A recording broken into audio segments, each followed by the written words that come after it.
Saludamos con mucho gusto esta mañana a Mario Montaño, integrante de el bufete jurídico de la Universidad de Sonora, bufete de abogados. Pues, ¿cómo estás? Bienvenido. Buenos días, muchas gracias, Karina. Saludos al auditorio. Bienvenido. ¿Qué tenemos hoy, Mario? Hoy vamos a hablar de los derechos y obligaciones que tenemos con una propiedad o con una posesión.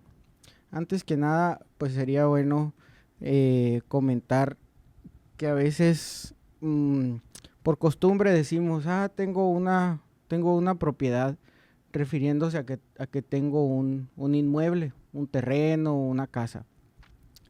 Pero en derecho, propiedad se refiere a las facultades que tienes sobre ese bien. Es el derecho de propiedad y el derecho de posesión. Okay. El derecho de propiedad es más amplio, es el que te identifica como propietario de ese bien y pues ese derecho te permite disponer de él, si lo quieres dar en arrendamiento, si lo quieres vender. Si el de quieres, propiedad. Así es, si quieres construir. Es el meramente, diría mi abuela, ¿no? Así es el bueno. Es el bueno. Y el derecho de posesión te permite que lo uses en términos generales, que puedas estar ahí, que lo puedas estar poseyendo. Y a veces, pues, esos derechos de posesión, esa posesión va creando derechos que pudieran ser de propiedad si se cumplen los requisitos. Hay un tiempo estimado, años, por ejemplo, para que pase de en este caso, de posesión a propiedad. A la propiedad, así es. La ley maneja dos supuestos. En unos supuestos son 5 años y en otros supuestos son 10 años. Todo depende de cómo entres a ese domicilio, de cómo obtengas esa posesión. Ok. Pero cuando son 10 años, a veces no necesariamente son 10 años y son más. Porque a veces si entras cometiendo un delito, por ejemplo el delito de despojo, si te metes a un terreno ¿Una invasión? Así ¿Podría es, ser? Una invasión, pero a lo mejor que el terreno esté cercado y que tenga candado y te metes. Como los que andaban allá por rumbos del Vado del Río, ¿no? Metiéndose ahí. Por allá. En grilla, ajá. Ahí, pues como hay un delito, el tiempo no empieza a correr hasta que ese delito prescribe, hasta que la acción prescribe. Entonces, ya hemos hablado que la prescripción es que pierdas o que ganes derechos por el transcurso del tiempo. Uh-huh. Sí, en el caso de una invasión, por ejemplo, son 5 años o más de 5 años, ¿no? Así es. Entonces, tú te metes a un terreno, cometes despojo y ahí empieza a correr el plazo para que te pongan una denuncia, uh-huh. El dueño que te ponga una denuncia y pues te puedan condenar penalmente o a lo mejor la libras. Y después de ese tiempo que tiene la parte para reclamarte, entonces empiezan a correr los 10 años. Okay. Cada asunto en específico es diferente. Así es. No podemos generalizar el tema entonces del tiempo, la posesión o etcétera. Así es. ¿Cuáles son las principales dudas o no? ¿Hay confusión entre la propiedad y la posesión? La posesión muchas veces la tienen también familiares, ¿no? Tengo la posesión del terreno, pero no está mi nombre. Así es. A lo mejor por cuestiones de que un pariente le presta al otro y pues el que está en calidad de inquilino, a lo mejor pues puede hacer uso de ahí de la vivienda. Pero no venderla. Así es. A veces también los arrendatarios, quien está pagando una renta, a veces ellos subarrendan, se la rentan a alguien más. Está permitido, sí. Pero está permitido. Hay un tema ahí también de delitos que se han cometido por hacer esto, ¿eh? Así es, y se puede prohibir en el contrato de arrendamiento. Y tú nos has recomendado, porque ya vamos hablando, y lo veo muy relacionado con el tema de los contratos, porque muchas veces entre familiares o no, en el caso de viviendas de renta, los arrendamientos, pues cuando no hay contrato, pues empieza el tema de posesión, y luego ya después hay gente que le quiere tumbar ahí desde la casa el terreno, el establecimiento comercial, etcétera, al propietario, o muere el propietario y luego dice, no, pues yo me quedé en posesión del terreno, pero no es tuyo, ¿no? Y entonces empieza todo un tema ahí también legal. Sí, así es, y dicen, es muy fácil decir ahí que pues yo le compré al propietario, y pues, y en ese caso, por ejemplo, que dices, el propietario ya falleció, pues a ver quién le va a preguntar al propietario a ver si es cierto que le compraron o no le compraron. Y ahí se empiezan a generar conflictos con entre los herederos del propietario y quien tiene la posesión. Y también hay casos, Mario, en donde de buena voluntad, o sea, sí hay personas que prestaron el terreno y después se lo regalaron al familiar, pero no hay como un proceso por escrito o no están los documentos a nombre de la persona a la que se le otorgó, y también viene el tema de que fallece la persona y aunque hubo buena voluntad y en vida le donó, le cedió los terrenos, pues no hay nada por escrito, ¿no?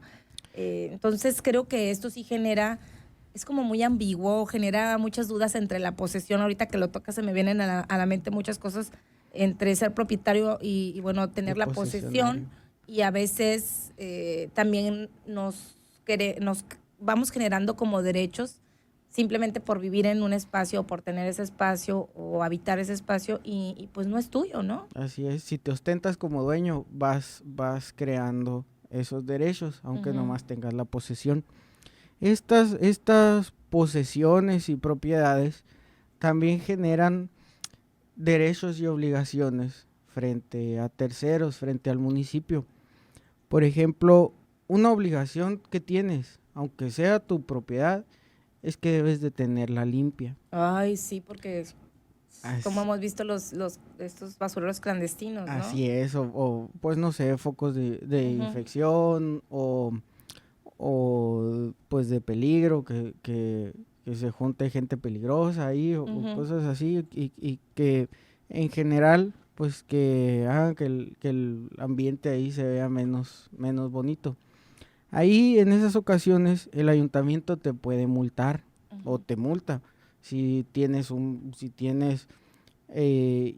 pues obviamente si tienes basura, pero si no tienes cercado y se da para otras cosas, etcétera. Si tienes un baldío y crece la maleza, crece alto, el municipio te multa y tienes que limpiar y tienes que mantener limpio. ¿Qué otra obligación o obligaciones además de esta? Pues la más común es que hay que pagar el impuesto predial. El predial. A veces no sabemos y de repente nos cae el cuentón de lo atrasado que no hemos pagado. Otra obligación es que si tú vas a construir o a remodelar o hacer una ampliación ahí en ese inmueble, pues también lo tienes que... Hay que tramitar permisos. Así es, tienes que informarlo ahí al ayuntamiento.